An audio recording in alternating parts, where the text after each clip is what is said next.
St. Paul's zoning proposal would give green light to cannabis businesses. This is by Kyle Stokes, and I'm stoked to read his article.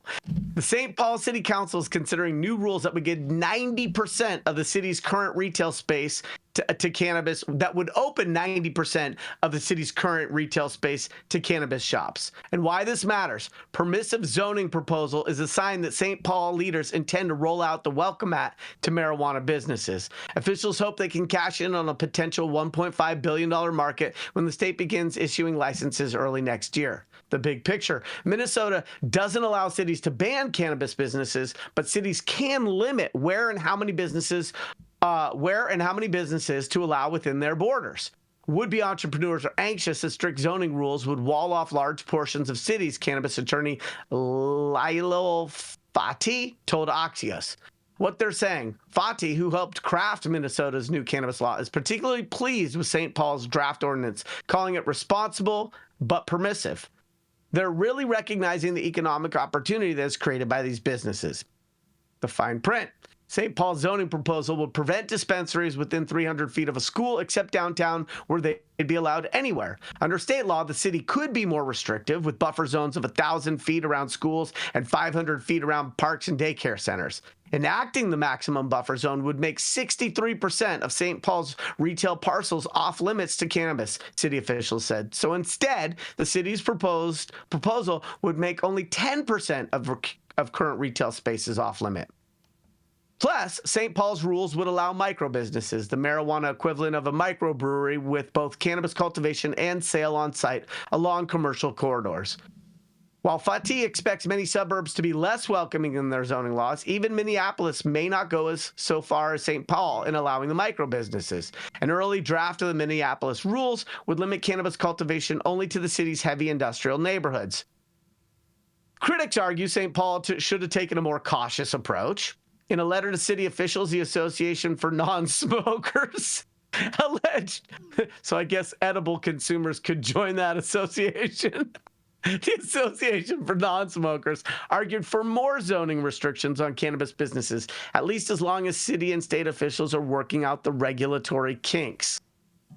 Reality check: St. Paul Council President Mitra Jahali told Axios she isn't expecting an explosion of growth right away of new cannabis businesses. Even with permissive zoning laws, many entrepreneurs are still sorting out how to obtain a license from the state. Oh yeah, that part. I think what we're advancing is pretty reasonable, Jolly said. I'm not concerned about the pace of change. So let me tell you guys why I chose this article. In many states, brick and mortar retail is a chokehold in the supply chain. It's a place where it can take years, plural, to get the entitlements, and where many cannabis entrepreneurs are stuck burning the opportunity and development costs without any clear line of sight on an opening date, and sometimes without any clear line of sight on whether they're going to be able to open at all. New York is a perfect example of where a lack of retail has hamstrung the rest of the industry and the supply chain. So, real estate becomes the most important consideration, and because of the restricted zoning for most dispensaries and the arduous setback requirements, it creates bubbles with limited inventory where cannabis entrepreneurs have to pay much more for real estate because there aren't many options. So this city is turning the entire paradigm on its head by allowing up to 90% of its commercial retail properties to be eligible based on setbacks and zoning requirements. That's a game changer, and one way to not only drastically increase the number of retail locations, but also to drastically reduce the costs to entrepreneurs, because there'll be much more inventory. The other thing I like about this is it means that people can start picking their retail locations not based on just what qualifies, but also based on what will be a good commercial location for a business. Adequate traffic visibility, lots of parking, et cetera, et cetera, et cetera. So I think this is something that we should all take note of. My hope is that other municipalities adopt this approach. This is Yarrow Kubrin, High at 9 News. I'd like to hear what the rest of you think and feel. I'll go ahead, Jenny. Going to be selling more Juicy Lucy's because it sounds like they're going to open. Minnesota going to be selling more Juicy Lucy's because it sounds like they're allowing beers to actually open. This is amazing news, and I think that hopefully we can kind of cut down some of those Scrooge McDuck eyes landlords that are like cannabis, trying to charge 5 times rent. Are you guys? Is she sounding like R2D2 to you guys? Yeah, it's cutting in. Jenny, your stuff is not working today. It's not that we don't care what you have to say. It's that if we can't hear what you have to say, I can't even disagree with you. You sound worse than R2D2 right now. Isn't this all happening in Tim Wall's state? Yeah, Tim Wall's. Mm-hmm. I mean, one thing I'll say is like they're taking advantage, like everyone should, and that's like the point. Everyone's screaming about like take advantage of what's happening and save your cities, save your states, and allow open cannabis commerce. And that's literally that's the thesis. Everyone needs to just like use this as an example, right? And whether it's Tim Waltz or anybody else, what it is like get out of the way.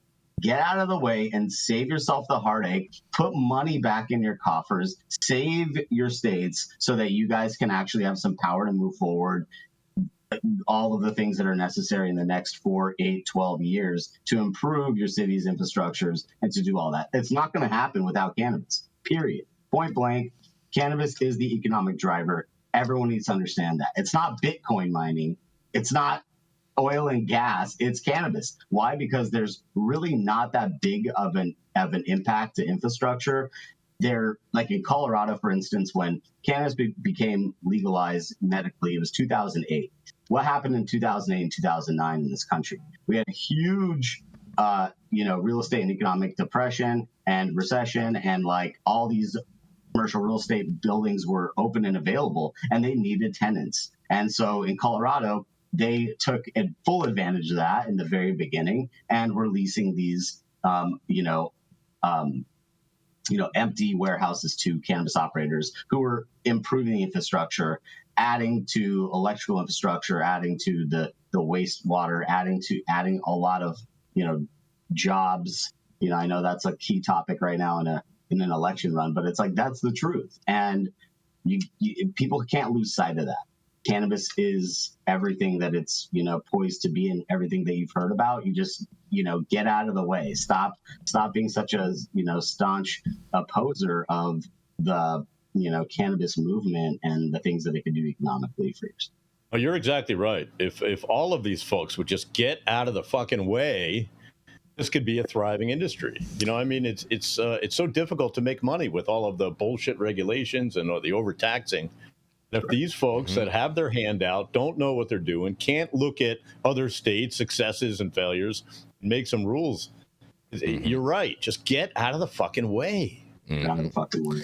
I think you said it very eloquently, Saman, and I almost feel like if we were playing beach volleyball, like I just popped it up and you spiked it, brother. And I think what's really important about what you said is that coffers create money in your coffers. Like there is an economic opportunity here that should not be overlooked. And with restrictive zoning, when you make the eye of the needle too small, you can say you've stood up the regulations for an industry, but you haven't actually propped up the industry. No, and as a person that specifically goes through that process with the municipalities in multiple states and specifically in California, in many of the cities in California, there's no continuity in between these ordinances. And so that's step one, is like everything conforms to the municipal ordinance. Whether you have a state law or not, the cities will create the pathway for your business to have success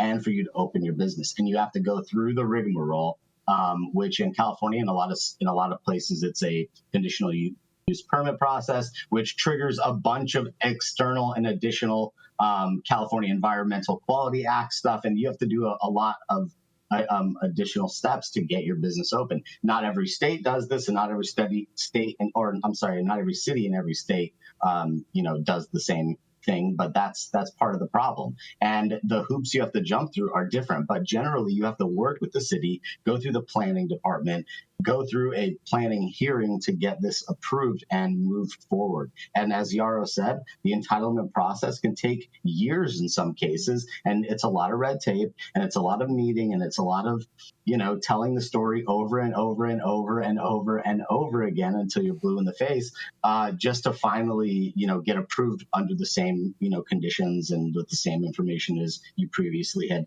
given. But that's just the way it is. The cities are full of petty experience. That is true, Saman. That is true, Saman. There's tons of red tape involved with all these local municipalities, all these different planning commissions and whatnot, building and safety, all of that. It is a lot for someone to deal with, and especially for someone that's unfamiliar with how to deal with that. It can take a long time. But speaking of which, we got to keep this train rolling. Oh, and thank you so much to Troy Loyance with a big old super chat who says, restrictive zoning creates privileged Willy Wonka tickets only. That is very, very true, Troy. That is so true. Thank you so much for that super chat.